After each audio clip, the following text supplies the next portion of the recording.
Bloody courier bikers on another planet, these blokes. Courier biker in a super dry jacket. Nice. Is it actually keeping him super dry though? Or is it... I think it's named after a beer, isn't it? Super dry lager or something. Anyway, hey everybody! Welcome back. Now, I filmed a vlog the other day, but managed to make two mistakes. The first one was that for half of the video there was no audio, which is awesome. Yeah, you can't really do vlogging without audio. And then secondly, I ran out of card space one day, so I decided to delete some of my previous video, and it was about 6 AM in the morning at the time and my eyes were barely open, and I managed to delete the other part of the video, which was great. So I've ended up with 1/3 of a video. So I'm out today. I'm heading to the bike mechanics to drop my bike off for a service and to film some video. So yeah, this is good. Film some video, yeah. Potholes, that's what I want to talk about. Blooming potholes. So, although we're expecting some more snow, we've kind of got over a period of snow and ice, and I almost stacked it Thursday, a couple of days ago, when I was coming to the bottom of the hill. And the rest of my journey to work was fine. I was getting my knee down, yeah, in my head, but it was nice riding. Nice bit of a crisp, chilled morning. But I got to the bottom of one hill where there was a set of traffic lights which went red, and turns out my ABS had kicked in, and it was all black ice, black slushy ice. And I ended up stopping through the lights, through the pedestrian crossing, and almost into the junction. So I gave the council a call, and by the time I came back that evening, they'd put some signs out warning of ice. But I don't know where I was going with that.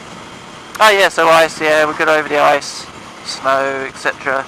And once again, at the start of every year, because of the ice, all the roads start coming up, and you end up with all these potholes appearing everywhere. So it's not really a New Year's resolution, but I'm certainly keen to actually start faulting some of these rather than just being a bystander. And I'm reading a book at the moment by a guy called David McRaney called You Are Not So Smart, and one of the things it talks in there about is the bystander effect, and that being the fact that when there's more people around, you're less inclined to act. So, you know, if you're just alone with somebody and they drop a pen, chances are you'll lean down to pick it up for them. But if you're in a group of people and somebody drops a pen, it's more likely that you're going to look to others, expecting them, you know, looking to see if they're going to pick it up, or whether you should. And it's the same with vehicles broken down by the side of the road.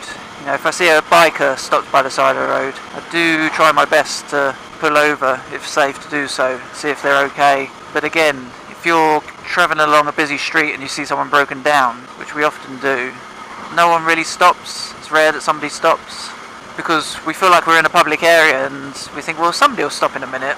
You know, oh, I've missed them, somebody else will stop, etc. However, if you're in a quiet country road and you see somebody stopped, you're far more likely to stop because you think, well, there's no one around. So it's a weird sort of mental situation, and I think where I'm getting to is that it's the same with potholes. You know, if I see a pothole on this road here now, I think, well, bloody hell, it's busy, isn't it? Somebody would have reported it. It's bound to have already been reported. But the problem is we all have that mindset, and then we sit there going, bloody hell, that pothole's been there for 3 months. Why hasn't anyone fixed that yet? And the fact is, probably from the council, it hasn't actually been reported yet, and the council can't know about everything. And contrary to most people's beliefs, the council are actually quite keen for people to fault things. It makes their life easier. Yes, they've got to spend some money fixing it, but at the same time they don't have to deal with claims, insurance claims, where people have busted tyres and broken suspension. So we have to be their eyes and ears. So yeah, there's many apps on your phones. I know on the iPhone I've got a couple of apps at least. And there's also websites such as potholes.co.uk where you can fault potholes.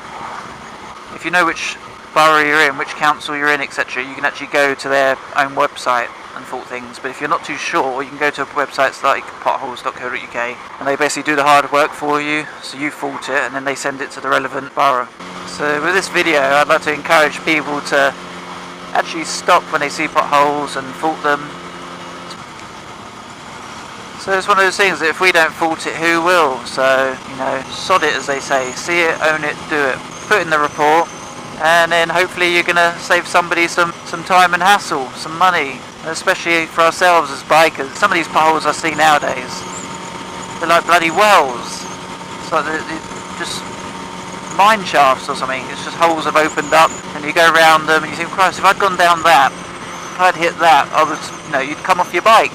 At your best, you're going to have a few scratches and bruises and a bit of a smashed up bike, but at worst, you know, you could come a cropper, could send you into the wrong side of the road or whatever. So we've all got a duty to fault these things, I think. Anyway, so that's all I wanted to talk about for today. It might be a while until I do another video because I'm on holiday for a bit, but whoever you are, wherever you are, ride safe, take care, and I'll catch you soon. Cheers, guys.